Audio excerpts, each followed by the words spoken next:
하나님 말씀을 봉독하겠습니다. 모세가 장성한 후에 한 번은 자기 형제들에게 나가서 그들이 고되게 노동하는 것을 보더니 어떤 애굽 사람이 한 히브리 사람 곧 자기 형제를 치는 것을 본지라. 좌우를 살펴 사람이 없음을 보고 그 애굽 사람을 쳐 죽여 모래 속에 감추니라. 이튿날 다시 나가니 두 히브리 사람이 서로 싸우는지라. 그 잘못한 사람에게 이르되 네가 어찌하여 동포를 치느냐 하매 그가 이르되 누가 너를 우리를 다스리는 자와 재판관으로 삼았느냐.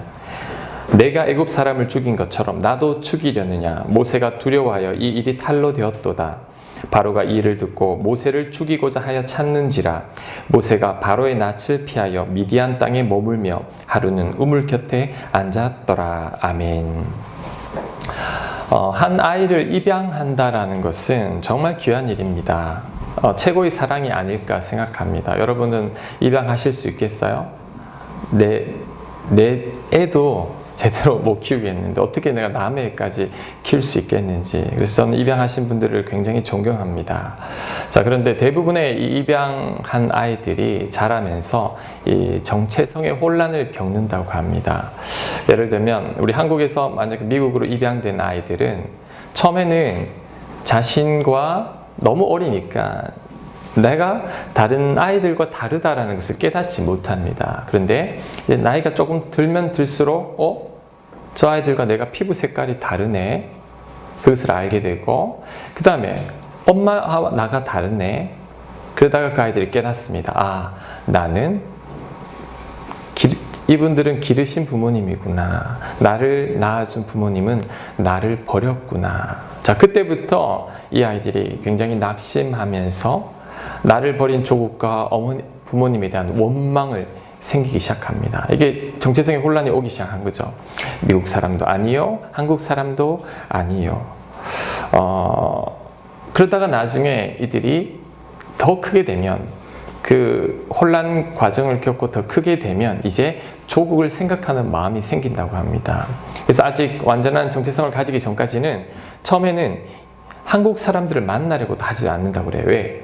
그 아이들을 보면 자신의 컴플렉스를 느끼니까. 심지어는 동양인들조차 만나지 않으려고 한다고 해요. 그러다가 이제는 그 혼란을 다 겪고 이제 성인이 되면 조국이 생각나는 거죠. 비록 한국은 나를 버렸지만, 내 부모는 나를 버렸지만 나는 그분을 만나고 싶고 조국에 가보고 싶은 거예요. 그래서 외국에 입양한 사람들이 성인이 돼서 우리나라를 방문하는 것입니다. 그리고 이곳에서 자신의 정체성을 찾고 이제 정상적인 사람으로 살아간다라는 거죠. 모세도 마찬가지입니다. 그는 입양된 사람입니다.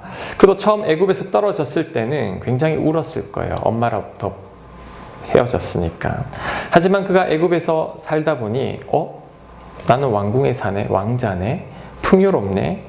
그러면서 아마도 자신이 히브리 족속이었다라는 것을 부끄러워했을 것 같아요. 왜냐하면 히브리인들은 노예니까, 노예의 아들이니까 아마 거부했을 겁니다. 그도.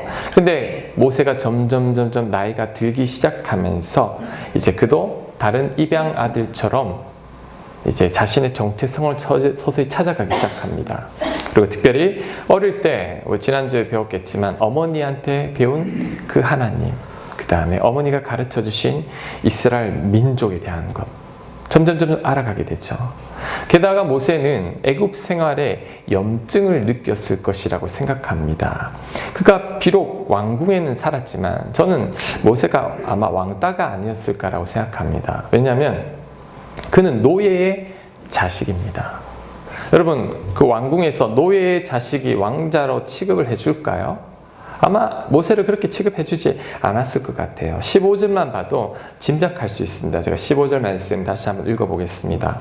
바로가 이 일을 듣고 그러니까 모세가 누군가를 죽였다라는 말, 애굽 사람을 죽였다라는 말입니다. 듣고 모세를 죽이고자 하여 찾는지라. 자, 여러분 생각해 보십시오.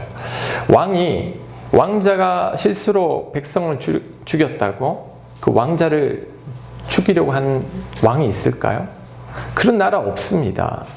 내 아들이 혹 그렇게 실수를 했다면 그 허물을 덮어주려고 하지 이렇게 죽이려고 하진 않는다라는 거죠. 그래서 이것을 보면 모세는 애굽에 살고 있었지만 왕자의 대우를 제대로 못 받고 있었던 것은 아닐까라고 짐작할 수 있습니다. 그리고 성서 역사학자들에 의하면 모세를 입양한 바로의 딸이 나중에 이 모세를 높입니다. 모세를 지위를 격상시키자 모세를 탐탁치 않게 생각했던 사람들이 이 모세를 어떻게 하면 없앨까 그 궁리까지 했다고 해요. 그런데 어느 날 모세가 애굽 사람을 죽였습니다. 오, 잘됐다. 너 노리고 있었는데 너도 죽어봐라. 그러니까 모세가 두려워서 도망을 가게 된 것입니다. 자, 그러니까 모세가 애굽에서도 제대로 적응하지 못하고 그렇다고 해서 그가 완전히 이스라엘 백성은 아니죠. 이 정체성의 혼란을 가져오면서 그래도 그는 자꾸 백성들을 찾아갑니다. 11절에 보면 모세가 장성한 후에 한 번은 자기 형제들에게 나가서 그 다음 13절에 이튿날 다시 나가서 자, 그는 계속 동적을 보러 나갑니다. 그리고 모세는 서서히 자신의 정체성을 찾아가고 있습니다. 나는 애굽 사람이 아니다. 나는 하나님의 백성이요. 하나님이 택한 민족의 자손이다. 자, 그러면서 그는 이제 궁궐의 생활을 벗어날 생각을 합니다. 자, 히브리서 11장 24절 말씀 주보에 있습니다. 믿음으로 모세는 장성하여 바로의 공주의 아들이라 칭함받기를 거절하고 도리어 하나님의 백성과 함께 고난받기를 잠시 죄악의 낙을 누리는 것보다 더 좋아하고 모세는 애굽에서의 왕자보다 이제는 힘들고 좀 고난이 있지만 이스라엘 백성으로 하나님의 백성으로 살아가기로 결단하는 것입니다. 자, 우리들도 모세의 이런 면은 본받아야 합니다. 어떤 면? 자, 우리가 지금 이 땅에 살고 있습니다. 하지만 우리는 하나님의 자녀라는 것을 기억해야 합니다. 우리는 하나님의 백성답게 살아야 합니다. 여러분, 세상 사람들과 여러분이 똑같이 살면 이제는 안 됩니다. 왜? 이제는 하나님의 백성이죠. 하나님을 믿는 순간, 예수님을 나의 구주로 고백하는 순간 우리의 모든 죄가 용서받고 하나님의 자녀가 된 순간부터 우리는 달라집니다. 이제부터는 하나님의 백성으로 살아가야 되죠. 그래서 아무리 편하고 좋은 자리를 여러분에게 제공한다 할지라도 그 자리가 하나님의 백성으로서 살아갈 수 없는 자리라면 이제 단호하게 거절해야 됩니다. 모세처럼. 그 자리가 아무리 힘들고 고난의 자리라고 할지라도 하나님의 백성답게 살 수 있는 자리라면 여러분 그 자리로 가야 합니다. 이것이 바로 하나님의 백성이죠. 롯이 왜 망했죠? 그는 편하고 안락한 생활을 동경했죠. 그것이 바로 소돔과 고모라 성입니다. 그곳에 가면 하나님의 백성답게 살 수 없는데 그럼에도 불구하고 롯은 나는 편하고 안락한 것을 택할래. 그래서 소돔과 고모라에 머물렀습니다. 그래서 결국 그의 집안은 망하게 되었고 그가 낳은 두 자손은 모압과 암몬이 되어 나중에 길이길이 이스라엘을 괴롭히는 그 자손들을 낳게 된다라는 거죠. 그래서 여러분 오늘 이 모세를 통해서 무엇을 배워야 하느냐? 그는 하나님의 백성인 것을 깨닫고 이제는 애굽의 영화로운 자리를 포기했습니다. 우리도 마찬가지입니다. 이제는 하나님의 백성이니까 아무리 편하고 좋은 자리가 있다 할지라도 여러분이 하나님의 백성답게 살아갈 수 없게 만드는 그 자리라면 여러분 떠나야 합니다. 아무리 돈을 많이 주고 아무리 지위가 높은 자리라고 할지라도 하나님과 멀어지는 자리라면 여러분 그 자리 가지 마십시오. 그것이 여러분이 형통하는 길입니다. 그래서 여러분이 이 땅에서 참 크리스찬으로 살아가는 건 절대 쉽지 않습니다. 고난이 따릅니다. 목사님, 저는 그런 고난 전혀 없어요. 살아가는데 신앙생활하는데 전혀 문제가 없습니다. 가짜 크리스찬일 가능성이 많습니다. 참 크리스찬들은 모세와 같은 고난을 각오해야 합니다. 그리고 여러분이 믿는 순간 구원받았죠. 그때 성경은 이렇게 말합니다. 이제 너는 고난도 같이 받아야 된다라고. 자, 빌립보서 1장 29절 말씀 우리 같이 한번 읽어보겠습니다. 시작.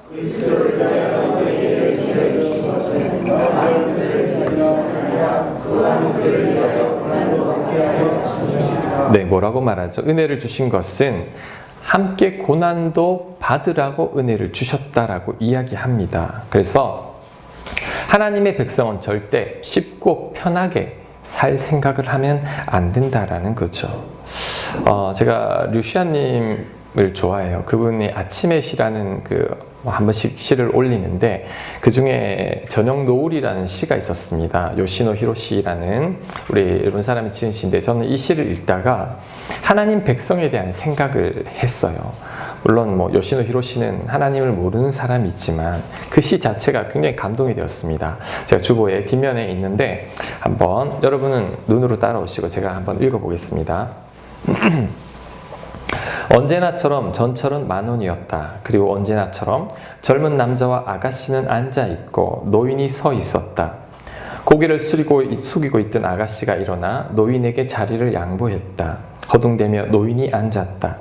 인사도 하지 않고 노인은 다음 역에서 내렸다. 아가씨가 앉았다. 다른 노인이 아가씨 앞으로 옆에서 떠밀려 왔다. 아가씨는 고개를 숙였다. 하지만 다시 일어나 자리를 그 노인에게 양보했다. 노인은 다음 역에서 인사를 하고 내렸다. 아가씨가 앉았다. 두 번 일어난 일은 또 일어난다는 말 그대로 또 다른 노인이 아가씨 앞으로 떠밀려 왔다. 가엾게도 아가씨는 고개를 숙이고 그리고 이번에는 자리에서 일어나지 않았다. 다음 역에서도 아랫입술을 꼭 깨문 채 몸이 굳은 채 나는 전차를 내렸다. 굳은 채 고개를 숙이고 아가씨는 어디까지 갔을까? 착한 마음의 소유자는 언제 어디서나 자신도 모르는 사이에 순한 자가 된다. 그건 착한 마음의 소유자는 타인의 괴로움을 자신의 괴로움처럼 느끼기 때문. 착한 마음의 가책을 받으며 아가씨는 어디까지 갈 수 있었을까? 아랫입술을 깨문 채 괴로운 마음으로 아름다운 저녁 노을도 보지 못하고. 저는 시가 어때요? 시 같지 않으면서 참 많은 생각을 주죠. 저는 이 시를 읽으면서 지하철에서 자리를 양보하며 괴로워하던 그 아가씨가 바로 크리스찬의 삶이 아닐까라는 생각을 했습니다. 여러분, 크리스찬들은요, 하나님의 백성은 남들이 하지 않은 고민을 하는 사람입니다. 크리스찬들은 타인의 고통을 외면할 수 없는 사람들입니다. 하나님을 모르는 사람들은 지하철에 와서 누가 앞에 서 있건 노인이 서 있건 임산부가 서 있건 말건 그냥 눈 감으면 그만입니다. 그런데 하나님의 백성들은 그렇게 있을 수가 없죠. 입술을 깨물어야 되죠. 어르신이 이렇게 힘들게 가는데 내가 어떻게 앉아 있을 수 있을까? 그래서 하나님의 백성들은 때로는 잎새에 이는 바람에도 괴로워할 수 있어야 합니다. 왜? 하나님이 나를 보시니까. 내가 하나님의 백성이니까. 나는 하나님 백성답게 살아야 하니까. 자, 이 시의 제목이 저녁 노을입니다. 왜 저녁 노을일까? 그 착한 아가씨가 자리 양보 때문에 혼자 고민하다가 아름다운 저녁 노을도 못 본다라는 그 의미를 가지고 있습니다. 자, 저는 모세가 이런 사람이라고 생각합니다. 그냥 편안하게 살 수 있었지만, 왕궁의 생활을 할 수 있었지만, 그럼에도 불구하고 모세는 하나님의 백성으로서의 자신의 위치를 깨닫고 하나님의 백성들과 함께 고난받는 길로 갑니다. 모세는 아름다운 저녁 노을도 보지 못한 채 그는 백성들을 위해서 살아가게 되는 거죠. 자, 여러분, 그런데 우리도 이렇게 살아야 합니다. 내 생각만 하고 내 가족만 생각하는 사람은 하나님의 백성이 아닙니다. 자, 우리가 하나님의 놀라운 은혜를 경험한 것은 여러분만 잘 먹고 잘 살려고 하나님 은혜 주신 것 아닙니다. 여러분, 교회 와서 나만 잘 먹고 하나님 잘 믿으면 하나님 복 주겠지, 그럼 나는 잘 살 거야, 이 마음으로 교회 오면 안 됩니다. 하나님은 우리에게 놀라운 은혜를 주셨어요. 예수님 믿기만 하면 구원받고 하나님의 자녀가 되었습니다. 하나님 우리에게 바라는 것은 네가 이렇게 엄청난 은혜를 받았으니 이제는 그 은혜를 나누는 자가 되면 안 되겠니? 너도 모세처럼 고난받으며 희생하면 안 되겠니? 라고 우리에게 이야기하는 것입니다. 자, 그러므로 우리는 여러분 진짜 크리스찬으로 살아간다는 것은 고난을 각오해야 합니다. 우리는 손해보며 살아야 합니다. 여러분, 우리 다 이득 보면 안 됩니다. 크리스찬들은 우리가 먼저 손 내밀어야 돼요. 여러분, 누구랑 싸워도 우리가 먼저 손 내밀어야 합니다. 왜? 나는 하나님의 백성이니까. 세상 사람들은 이에는 이, 욕은 욕으로, 악은 악으로 갚으라 하지만 우리는 그래서는 안 됩니다. 왜? 하나님의 백성이니까. 우리는 선으로 악을 이기는 자가 되어야 합니다. 그래서 저는 이 저녁 노을이라는 시를 읽고 시를 바꿔야 된다고 생각해요. 하나님의 백성들은 어떻게 시를 바꾸느냐. 전철에서 노인이 앞에 설 때마다 다 양보를 해주는 거예요. 끝까지. 그래서 끝까지 서서 내려서는 이제 고개를 딱 들고 나 하나님 보시기 부끄럽지 않게 행했습니다. 그러면서 고개를 들고 아름다운 저녁 노을을 마음껏 감상하는 사람. 그 사람이 진짜 크리스찬이라고 생각합니다. 자, 여러분, 모세가 고난의 길로 갔던 것처럼 정말 크리스찬들은 그 길로 걸어가는 것입니다. 그래서 여러분들 너무 편한 자리, 너무 안락한 자리, 손해보지 않는 자리로 가려고 하지 마십시오. 세상 사람들입니다. 우리는 내가 좀 손해보고 그리고 내가 좀 양보하고 내가 먼저 손 내밀며 고난이라 할지라도 하나님을 위해서 기쁘게 갈 수 있어야 합니다. 아유, 목사님 너무 힘든 거 아니에요? 그렇게 사는 게 너무 힘들잖아요. 일주일에 한 번 왔으면 좋은 말만 좀 하시지 왜 또 그런 말씀을 하세요? 라고 할 수 있지만 그건 또 아닙니다. 너무 낙심하지 마십시오. 왜냐하면 하나님께서 그 고난과 아픔과 고생한 거 다 기억하십니다. 자, 히브리서 11장 26절 말씀 우리 같이 한번 읽어보겠습니다. 시작. 그리스도를, 자, 11장 26절 앞에 있나요? 네, 찾았습니까? 우리 같이 읽겠습니다. 시작. 그리스도를 위하여 받는 수모를 애굽의 모든 보호보다 더 큰 재물로 여겼으니 이는 상 주심을 바라봄이라. 자, 이렇게 크리스찬으로 살아가는 자에게는 하나님의 상이 있습니다. 하나님의 상급이 있습니다. 여러분, 이 땅에 살면 잠깐이죠. 이 잠깐 동안 내가 절제하고 나의 것을 포기하게 되면 이제 영원한 하나님 나라에서 하나님의 상급과 칭찬이 있다라는 것이죠. 모세는 내가 잠깐 고생하더라도 이 백성을 위해 살자. 하나님께서 은혜 주실 것이다. 그러면서 그는 포기했습니다. 여러분도 이 땅에 사는 동안에 어떻게 하면 나만 잘 먹고 잘 살까가 아니라 어떻게 하면 하나님 기쁘게 해드릴 수 있을까로 고민하며 고난의 길도 자차하며 가십시오. 그리고 그것이 결국에는 여러분의 큰 유익으로 다가올 것입니다. 자, 그런데 모세가 하나님의 백성답게 고난을 자차한 것은 정말 좋았습니다. 자, 그런데 하나님의 사람이 되기에는 그는 부족한 두 가지가 있었습니다. 그가 하나님 백성과 함께 고난 받아들이는 모습은 너무 귀한데 하지만 하나님 보시기에 부족한 면이 두 개 있었어요. 그것이 뭐냐면 첫 번째가 자신의 방식을 내려놓지 못한 사람이었습니다. 자, 사도행전 7장 22절 말씀 제가 읽겠습니다. 모세가 애굽 사람의 모든 지혜를 배워 그의 말과 하는 일들이 능하더라. 나이가 40이 되매 그 형제 이스라엘 자손을 돌볼 생각이 나더니 한 사람이 원통한 일 당함을 보고 보하여 압제받는 자를 위하여 원수를 갚아 애굽 사람을 쳐 죽이니라. 그는 그의 형제들이 하나님께서 자기의 손을 통하여 구원해 주시는 것을 깨달으리라 라고 생각하였으나 그들이 깨닫지 못하였더라. 자, 모세는 자신의 애굽의 모든 지혜를 배웠습니다. 말도 이제 잘합니다. 모든 능력을 지녔습니다. 그래서 그는 내가 이스라엘 백성들을 위해서 사는 모습을 보여주면 이스라엘 백성들이 나를 지도자로 따를 것이다. 그러면 나는 이스라엘 백성을 구원해야겠다라고 생각을 했습니다. 그게 자기의 생각이고 자기의 방식이죠. 그래서 그는 애굽 사람을 죽입니다. 자, 그런데 이것은 하나님의 방식은 아닙니다. 모세의 생각일 뿐이죠. 모세의 방식일 뿐이죠. 자, 어떤 결과를 일으키냐. 자, 다시 오늘 본문 13절 말씀 주보 앞면에 있습니다. 자, 이튿날 다시 나가니 두 히브리 사람이 서로 싸우는지라 그 잘못한 사람에게 이르되 네가 어찌하여 동포를 치느냐 하매 이제 동포 사이에서 본인이 바른 소리해서 또 그 동포들로부터 인정받으려고 하죠. 그런데 14절 그가 이르되 누가 너를 우리를 다스리는 자와 재판관으로 삼았느냐 네가 애굽 사람을 죽인 것처럼 나도 죽이려느냐 모세가 두려워하며 이르되 일이 탈로 되었도다. 자, 그리고 도망가 버립니다. 자, 여러분 모세 생각하고 다르죠. 모세는 이제 애굽 사람을 자기가 손봐주고 이제 동족끼리도 싸우지 말라고 자신이 권면하면 야, 저분은 우리랑 다른가 보다. 우리 지도자 할 만한 사람이다라고 생각을 했죠.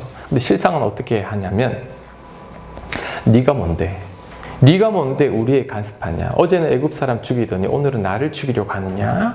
그래서 오히려 모세를 막 나무랍니다. 모세는 자신이 살인한 것까지 이제 다 들통나게 되어가지고 도망가 버립니다. 자, 모세는요, 동족을 생각하는 마음은 굉장히 컸습니다. 하지만 그는 하나님의 방식이 아닌 자기 방식대로 이스라엘 백성을 구원하려고 했다라는 거죠. 자, 그런데 하나님의 사람은 그런 사람이 아닙니다. 하나님의 사람은 내 방식이 아닌 하나님의 방식대로 사는 사람입니다. 자, 여러분, 하나님의 사람은 여러분의 생각과 하나님의 뜻이 충돌할 때 하나님의 뜻을 따르는 사람입니다. 제가 여러분에게 한번 물어볼게요. 여러분의 생각과 성경 말씀이 충돌하죠, 항상. 여러분 어디를 따릅니까? 저는 성경 말씀 따릅니다. 손 한번 들어보십시오. 손 내리시고. 너무 오래 들면 안 될 것 같아서. 여러분, 난 내 방식대로 살아가고 있습니다. 대부분 그렇지 않나요? 근데 하나님은 그런 사람들을 통해서 아무 일도 할 수 없습니다. 하나님의 백성은요, 내 방식이 있고 하나님 방식이 있을 때 내 방식을 내려놓고 하나님 방식을 따르는 사람입니다. 여러분 생각과 하나님의 생각이 충돌할 때, 여러분의 뜻과 성경 말씀이 충돌할 때 하나님의 사람은 그래, 하나님이 더 옳아. 나는 내 생각을 주장하지 않을래 라고 하면서 나를 포기하고 하나님의 뜻대로 사는 사람입니다. 제가 재미있는 이야기를 들었어요. 우리 크리스찬 부모님들이 자녀 배우자를 고를 때 6가지 조건을 따진다고 해요. A, B, C, D, E, F인데 A가 뭐냐면 A, ability, 능력. 첫째 능력이 있어야 된다. B, beauty, 이뻐야 된다. C, cash, 현금이 돈이 많아야 된다. D, 디그리, 학위가 있어야지. 그래도 학벌은 있어야지. 그 다음에 E, environment, 자라온 환경이 중요해. 그 다음에 F, faith, 이제 믿음이라는 거죠. 이 크리스찬들의 기준도 이게 풍자하는 이야기예요. 세상 사람들과 다르지 않다라는 거죠. 세상 기준대로 살아가는 거예요. 근데 세상 기준대로 살아가는 사람은 하나님의 사람이 될 수 없죠. 하나님의 사람은 하나님의 기준과 하나님의 방법과 하나님 뜻대로 살아가는 사람입니다. 여러분이 만약에 세상적인 기준으로 살아가면 여러분 자녀들도 그렇게 양육합니다. 공부 잘하면 돼. 주한테 악만 가면 돼. 다 필요 없어. 가르칩니다. 하나님에 대해서는 가르치지 않습니다. 인성에 대해서 가르치지 않습니다. 자, 좋은 대학 가고 출세했습니다. 행복할까요? 전 절대 행복하지 않다고 생각합니다. 왜? 하나님 없는 만족은 없습니다. 진정한 만족은 하나님 안에만 있습니다. 그래서 고린도서 3장 5절은 이렇게 말합니다. 우리의 만족은 오직 하나님으로부터 나느니라. 공허한 거예요. 나는 성공했고 나는 출세했고 모든 사람이 존경하지만 나는 저녁에 집에 가면 공허합니다. 나 왜 이렇게 외롭지? 왜 이렇게 힘들지? 이유가 있습니다. 그 안에 하나님이 없기 때문이죠. 그래서 시편 23편 1절에 이렇게 이야기하죠. 여호와는 나의 목자시니 내게 부족함이 없으리로다. 하나님이 나의 목자가 될게 그때 비록 내가 부족함이 없어지는 것입니다. 모세는 젊고 지혜롭고 모든 면에 있어서 뛰어나지만 그가 지금은 이스라엘 백성의 지도자가 될 수 없는 이유가 뭐냐 하면 그는 하나님의 방식보다 자기 방식을 더 중요하게 생각해요. 자신의 뜻대로. 그래서 사람을 죽이고 말았습니다. 자기 마음대로. 하나님은 하나님 뜻대로, 하나님 방식대로 좀 늦어도 하나님 말씀 붙들고 가는 사람을 원하십니다. 자, 여러분은 하나님의 백성입니다. 그렇다면 어떻게 살아야 될까요? 여러분의 방법, 생각 다 내려놓아야 합니다. 여러분 지금까지 세상 기준으로 살아왔다면 이제는 달라야 합니다. 하나님 말씀대로. 지금 여러분 저를 한번 보십시오.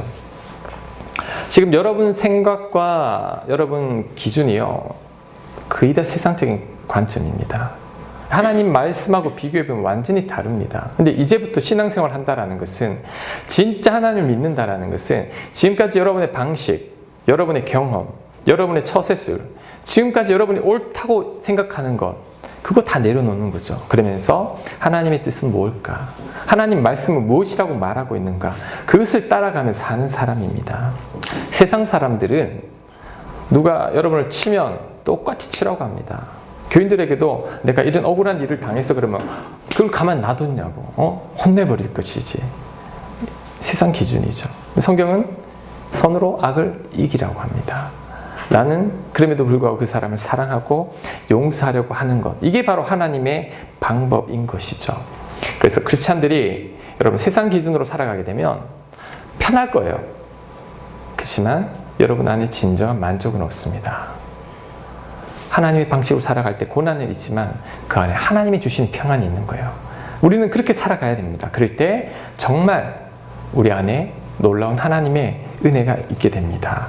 자, 두 번째, 모세가 하나님의 사람이 되기에 부족한 게 있습니다. 그것이 무엇이냐면 모세는 하나님보다 사람을 더 의식하는 사람입니다. 자, 12절 말씀 우리 한 목소리로 같이 읽겠습니다. 시작. 좌우를 살펴 사람이 없음을 보고. 자, 저를 한번 보세요. 자, 모세는 좌우를 살폈는데 위는 살피지 못했습니다. 좌우에 사람이 없는 것을 모세는 알았지만 위에 하나님께서 그를 보고 계시는 것은 전혀 신경을 쓰고 있지 않았던 거죠. 그래서 사람이 없으니까 그냥 죽여버린 겁니다. 저는 이 대목에서 다윗과 정말 다르구나라는 생각을 했습니다. 다윗이 사울 왕으로부터 도망다니다가 이제 굴에서 사울을 만나잖아요. 부하들이 이야기합니다. 하나님이 주신 기회입니다. 죽여버리십시오. 막 부추깁니다. 전 모세 같았으면 그 자리에서 바로 죽였을 거예요. 왜? 그렇게 함으로 백성들에게 인정을 받잖아요. 근데 모세는 다윗은 그렇게 하지 않았습니다. 그는 사울을 죽이러 가다가 그 옷자락만 살짝 빼고 마음 아파합니다. 왜?